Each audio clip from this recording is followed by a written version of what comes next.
嗨，大家好，我是坦平叔，带大家真正的中国。今天是2024年12月25号，这一期咱们继续胡聊胡适、胡指、胡威，还有胡一进老师今天这个胡适又是让金融消费者悲痛的一天呢。从盘面看那体现了一个字稳，这是绝对的稳这个完成了上级交的任务，稳如老狗三大指数午后窄幅震荡集体收跌，截至收盘沪指下跌0.01%，相当于没有跌深成指跌了0.64%，创业板指数跌0.55%，总体上是很稳的稳字当头，稳股市稳楼市没毛病。但是这些微盘股，那你说股灾一点都不过分，个股是普遍下跌下跌个股4400只，这个下跌的中位数是负的2.13%，这个对微盘股其他的什么垃圾股来说，这个就是火灾现场，大型灾难现场。两市全天成交1.28万亿元，较上一日缩量263亿，主力资金净卖出568亿。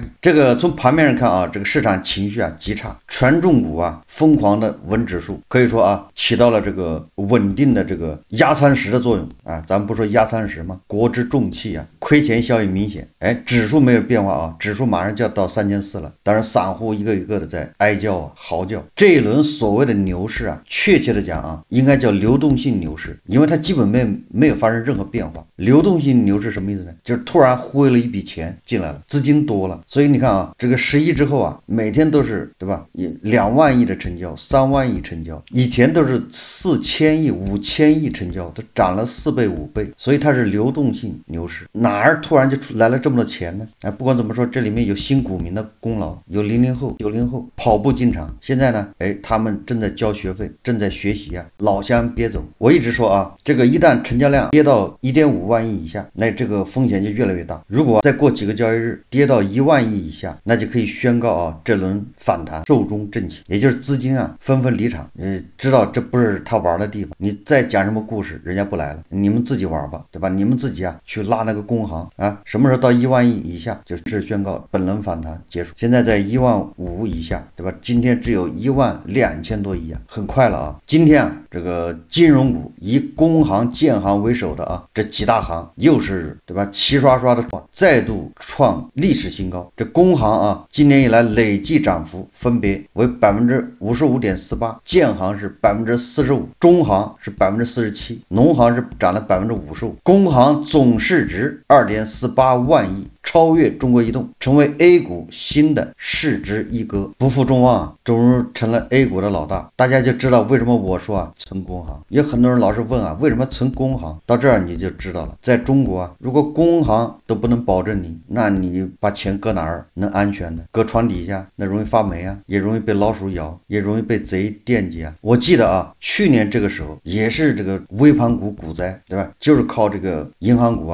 中字头的中特估死顶着股指那现在的走势好像跟去年又有点像，这个指数一跌散户就天天哭天喊地的要救市。这国家队一进来，人家就直扑金融股，就大盘股中特估，人家在这儿埋伏好了，但是这些游资小散户他们不跟进，他们都炒这些绩差股、妖股、题材股、垃圾股，导致这些国家队他出不了货，出不来现在又要稳股市，那怎么办呢？那只能一条道走到黑，就猛拉这些金融股。但是咱们话也说回了游资散户如果他不认可，他不愿意进这个金融股，他认为金融股风险已经很高了。事实上银行股的风险非常高。咱们说过很多回，这个银行的业绩实际上已经在回落即便今年银行的业绩还可以粉饰，报表还可以修饰，明年还能修饰吗？纸能包得住火吗？这个利息越来越低，净息差越来越窄，银行的优质资产不停的缩水，银行资金没有办法放出去，贷款的人越来越少，怎么银行的业绩还越来越好呢？这个不反常吗？对吧？你这么搞，你能搞到什么时候呢？丑媳妇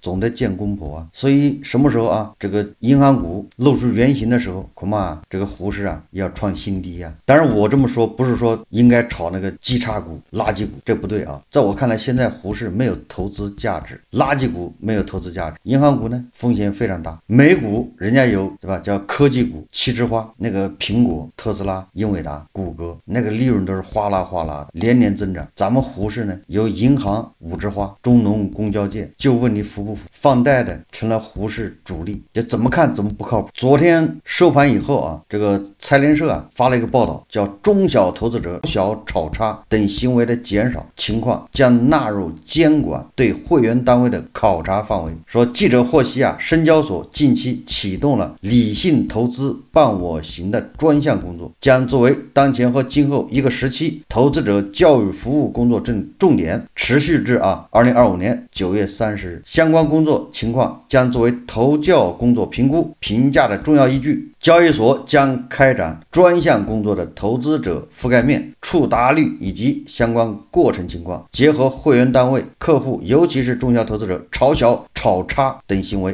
包括炒作严重异常波动股票、风险警示股票、退市整理股票减少情况，量化考察工作成效。交易所提到，会员单位应当充分利用经营场所、公司网站、媒体投教公众号、视频号等渠道，广泛推送原创投教内容，转发投教素材，有效扩大投资者教育宣传覆盖面。要压实分支机构投教职责，充分发挥投顾网络作用，将投教内容融入投顾服务，推动业务发展与投教功能发挥有机融合。应当充分认识股市黑嘴、非法荐股等不法活动对行业健康发展的危害，坚决抵制行业乱象，积极利用微信、抖音、视频号、小红书等新的传播方式正面发声，有效提高投教的渗透力，引导投资者提升风险防范意识和信息甄别能力，摒弃赌博心态、侥幸心理，树牢理性投资观念。这个是深交所它启动叫理性投资伴我行专项工作，要专门针对炒小炒差，就是这个中小投资者追涨杀跌、炒那垃圾股、无厘头炒作、东南西北中发白、七个葫芦娃大战10年呢。你说深交所他该不该管这事？似乎也应该管。你说这个投资者他自己对自己负责，跟你交易所又有什么关系呢？我不太清楚就你说美国的那些交易所，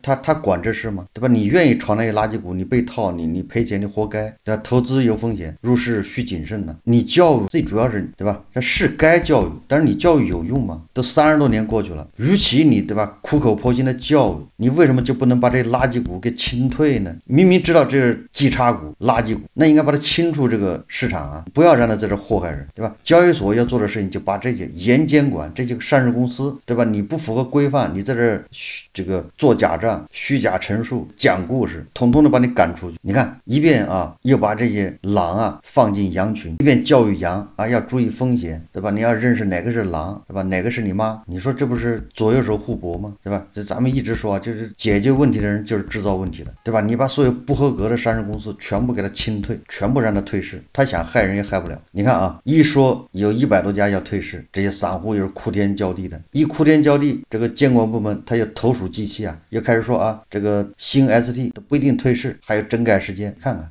这就是一种矛盾心态监管部门还显得自己很累、很忙、很有业绩、很有成效，对吧？天天都要加班，周六周日都要上班都要开会，这编制还要扩大这么多人不够这么多事要管呢。你看越管事越多，效果越差，越要管，是不是无限膨胀？这个23号国务院关于规范中介机构为公司公开发行股票提供服务的规定这个通过说强调要发挥好中介机构资本市场门人的作用，防止中介机构与发行人不当利益捆绑，加实中介机构的责任，对吧？严厉打击财务造假、欺诈发行等违法行为，这是保护中小投资者利益的重要举措，让中介机构发挥好看门人的作用，有利于提升整体上市公司的质量，防止出现利益输送的现象。这个年年都这么说关键有什么用呢？你能采取什么直接措施能够杜绝中介机构为这个欺诈发行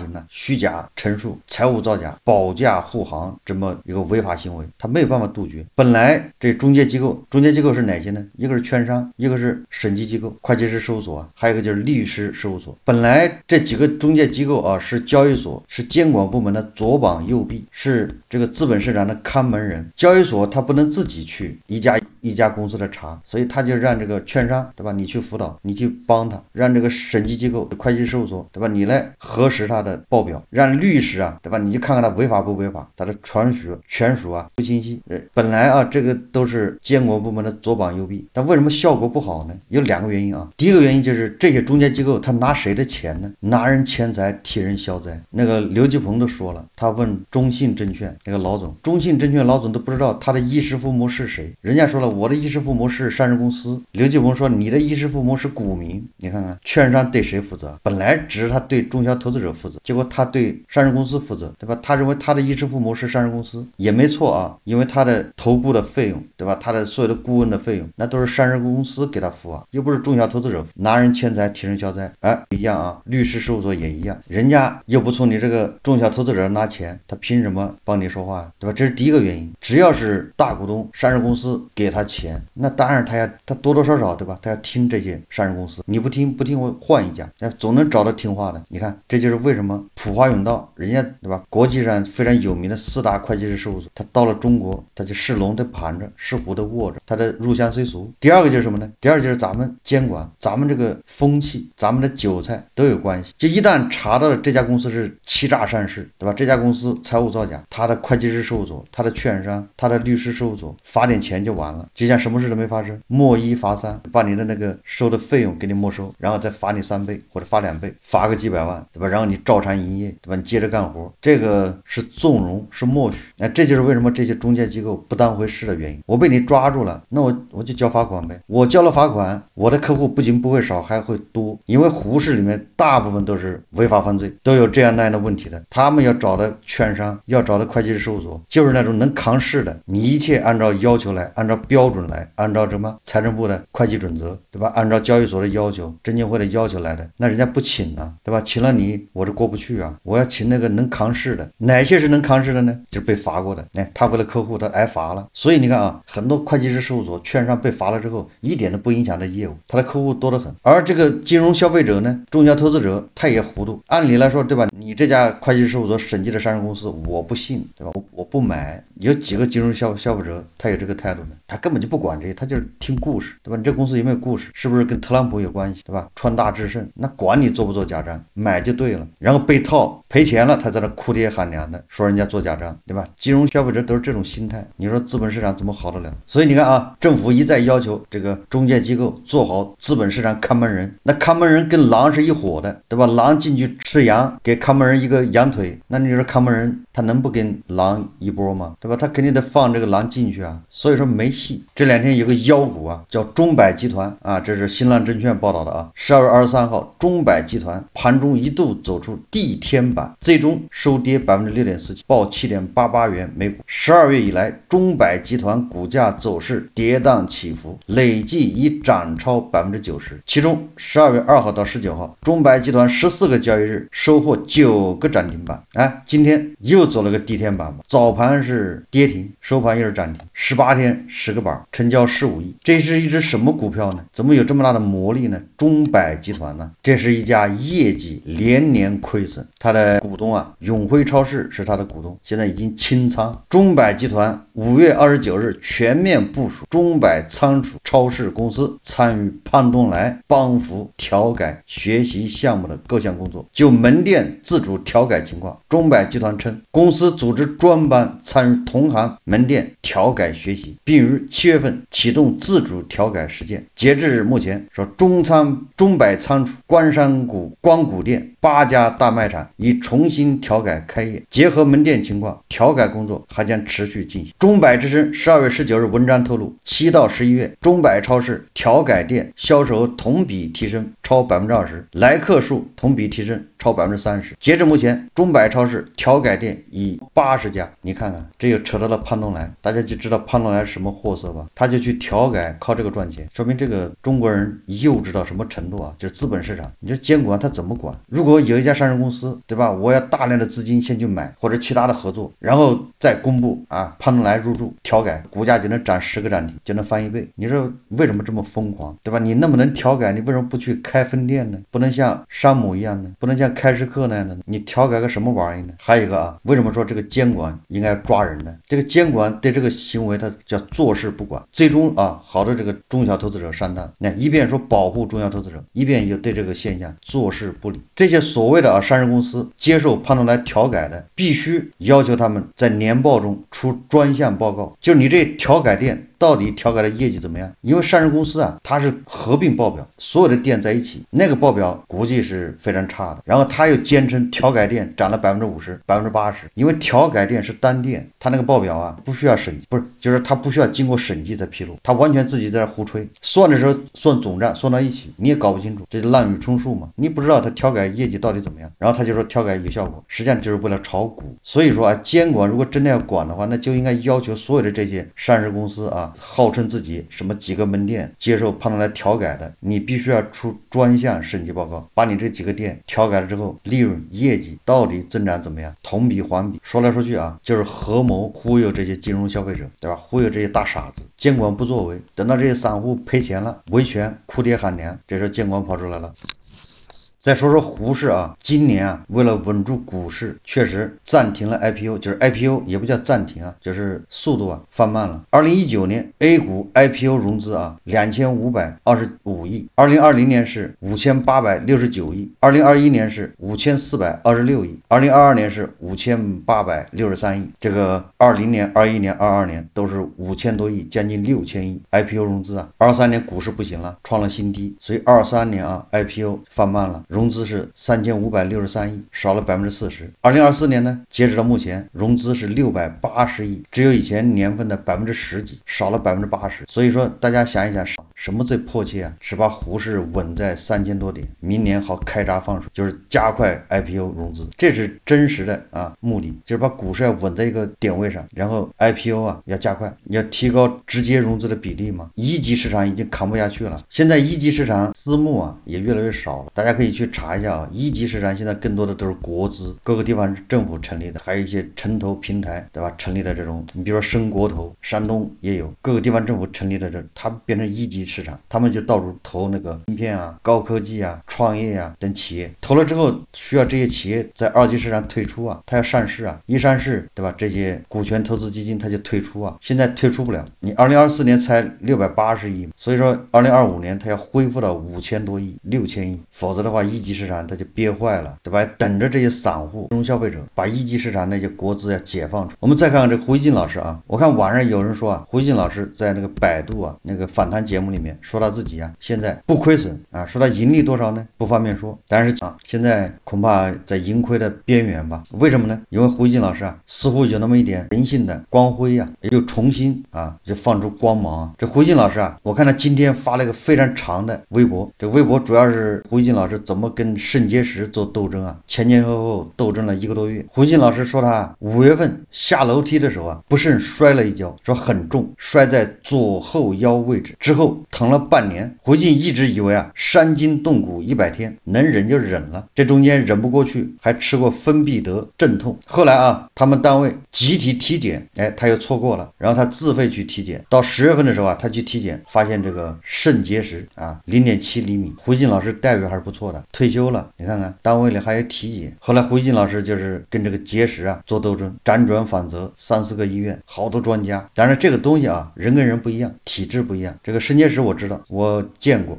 疼进来那是很要命的。但是啊大部分人比较简单，体外碎石一般的是一次不行2次，但胡锡进这个确实比较复杂。通过胡锡进的描述啊，实际上就是想告诉大家，身体是最重要的。你地位再高，对吧？级别再高，你所谓的钱再多，粉丝再多，最终生病倒霉的还是自己，还得自己扛。胡锡进曾经有夜里看急诊，看了一夜，第二天早上在医院旁边的小饭店吃顿早餐，接着去白天的这个专家门诊，一个人。所以我从胡锡进这个微博里面，我能得到的就是大家呀，不论现在过得怎么样，一定要重视自己的身体，没钱不要紧，对吧？只要身体健康，如果身体不健康，那其他的也是虚晃的。胡锡进最后说啊，他说让我们都保护好自己，尤其是男人们。他说我们的肾结石几率是女性的2倍，而且30、40岁得肾结石非常多。多喝水，多走动是防止肾结石最根本的办法。平时多喝2杯水不费事，但是可以审处老胡只好几趟去医院奔波和受罪。幸亏老胡能够独自一人完成这所有的治疗，如果要人陪，还得给亲人添多少麻烦。其中老胡好像是2次用那个体外排石，就是那激光碎石应该叫超声波碎石吧。这个老胡的描写还非常幽默他说就在那部新机器上，我又被一针一针的击打了1563下，这次我数了，感觉比第一次疼，但总时间和总击打次数似乎都少了大约一半。